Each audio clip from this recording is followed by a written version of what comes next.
everyone, this is Georgia the Dream Coach. How are you doing today? If this is your first time here, welcome. If you've been here before, welcome back. So today we're going to talk about self-care.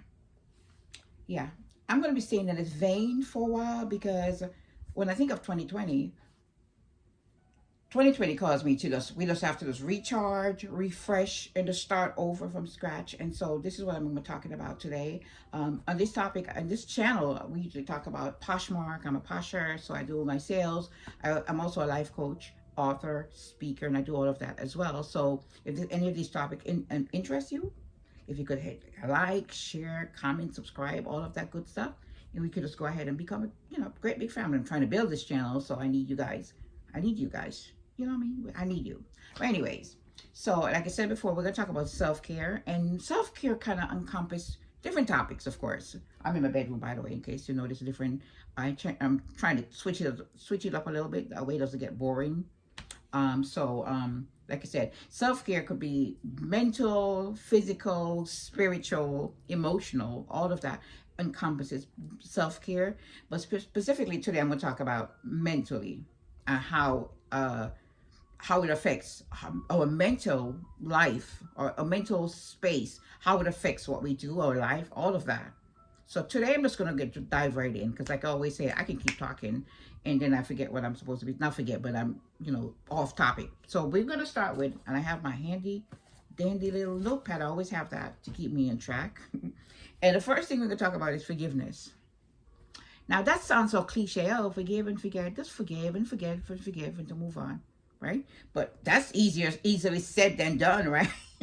Forgiveness, because without forgiving someone or forgiveness is one of the biggest part of self-care, mental self-care. Because whatever you do mentally is gonna affect you, will in some way, shape or form affect you physically, right? Because if you have bitterness and hatred and unforgiveness in your heart, you end up with high blood pressure and you end up with all kind of different heart problem, all these stuff that affect you physically, right? So we have to be careful how we let people in our hearts and how long they stay there, especially if they're toxic, right? We have to be careful with that. So when I think of forgiveness, I think of sometimes you have this person. I know personally that I'm one of those people. I have long memories, which can help me in school because I can recall things to do a test.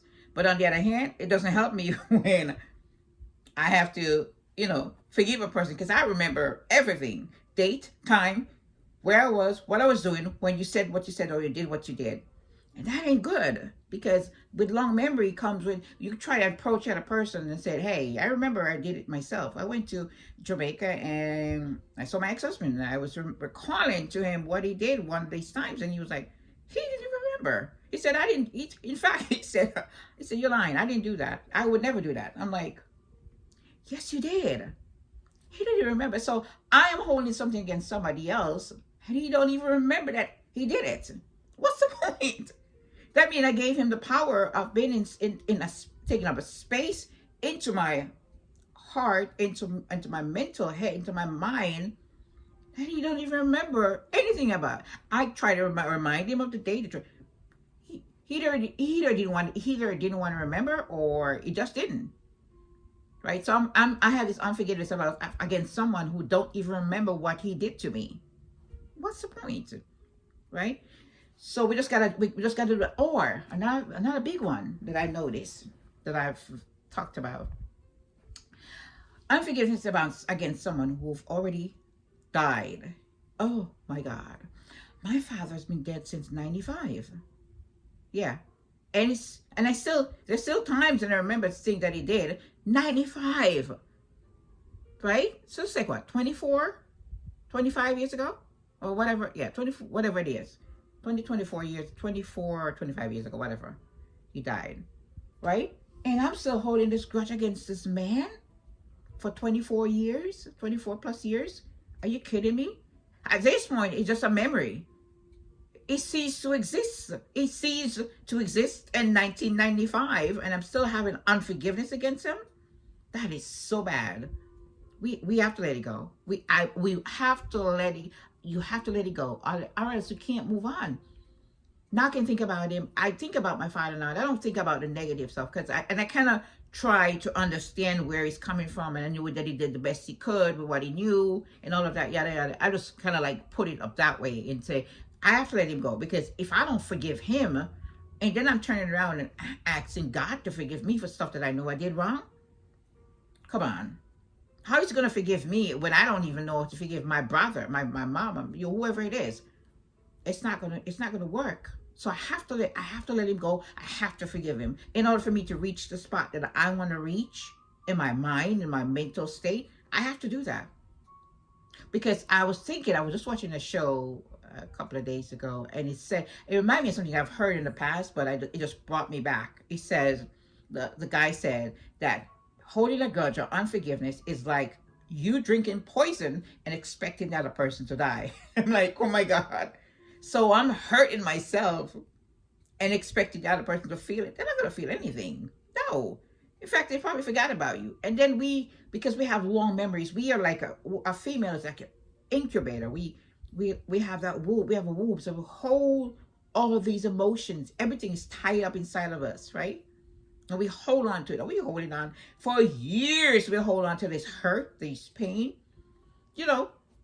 Your ex-husband have done something to you 20 plus years ago. Your kid is long gone. They've become adults, so they're gone. And yet we still hold this, inside of us. Hold this hurt and this anger, and we won't let it go.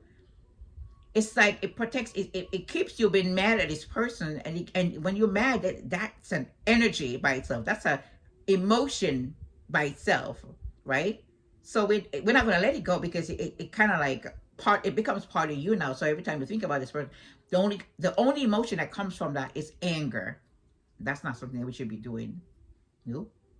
So the next step in being whole in our self-care process is loving some people from a distance. I'm gonna say that again. Love some people from a distance. Oh my God. And I mean, I'm talking about, in my case, Jamaica.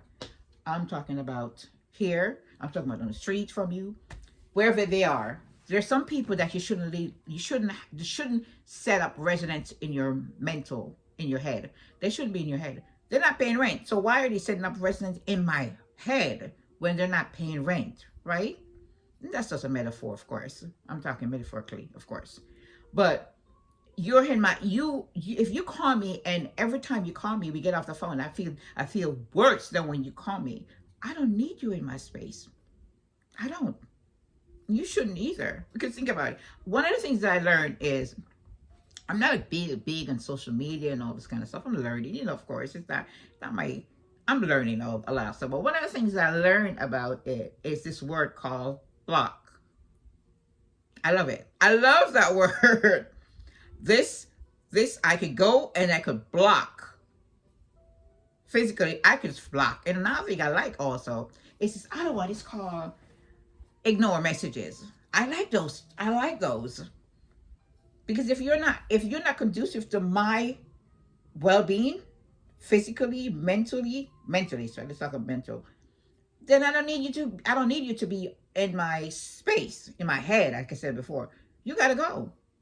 Because if I'm talking to you, you're always negative, and you always, I might not be feeling, as they say, I'll be feeling some kind of way that day. I don't need for you to call me to make me feel worse. No. So I have to learn that, okay, when I see, that's why I love call ID. Yes, ma'am. I use caller ID a lot. I have caller ID and TV in my house because I have those older time when the cable boxes, and I love them. Because there's some people that I'm like, we're not talking, I'm not talking to you today. You have to learn to do that. You have to. Otherwise, you would be in a space with them. They make you feel just as worse as they are. And birds of a feather flock together. People are negative people. People are always like down on themselves and down on others. I don't need you in my space. So you got to go. Okay.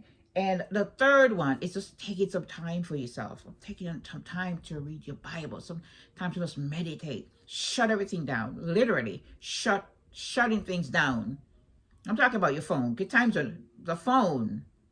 This cell phone, man.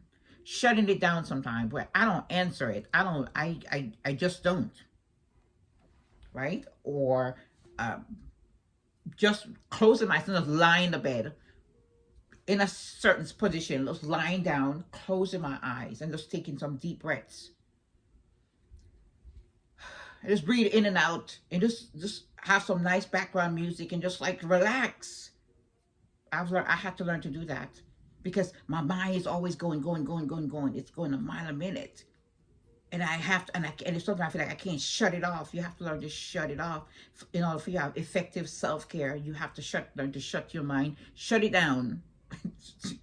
Just shut it down and just lie. Sometimes in silence. Or if you want to have music, that's fine. If you're a person that do better in silence, do that. If you're a person that have nice background music, not necessarily the song itself, just it's instrumental. I do that sometimes. I have it right now playing. Right? And I just shut things down and shut people out and just take a nice bath. In the tub, sometimes I don't even do that. I'll lie in my bed and just relax. 15-20 minutes. Sometimes I'll fall asleep. Sometimes I won't. It's kind of hard for me to fall asleep because, like I said, I'm not a day. I am, I don't do that well with sleeping anyways. Maybe I get 6 hours a night of sleep. That's usually my thing. But every once in a while, I found myself falling asleep the other day, and I couldn't believe that actually happened because I just relaxed and try not to think about everything. Just push everything to the side and not think about it so much and just relax.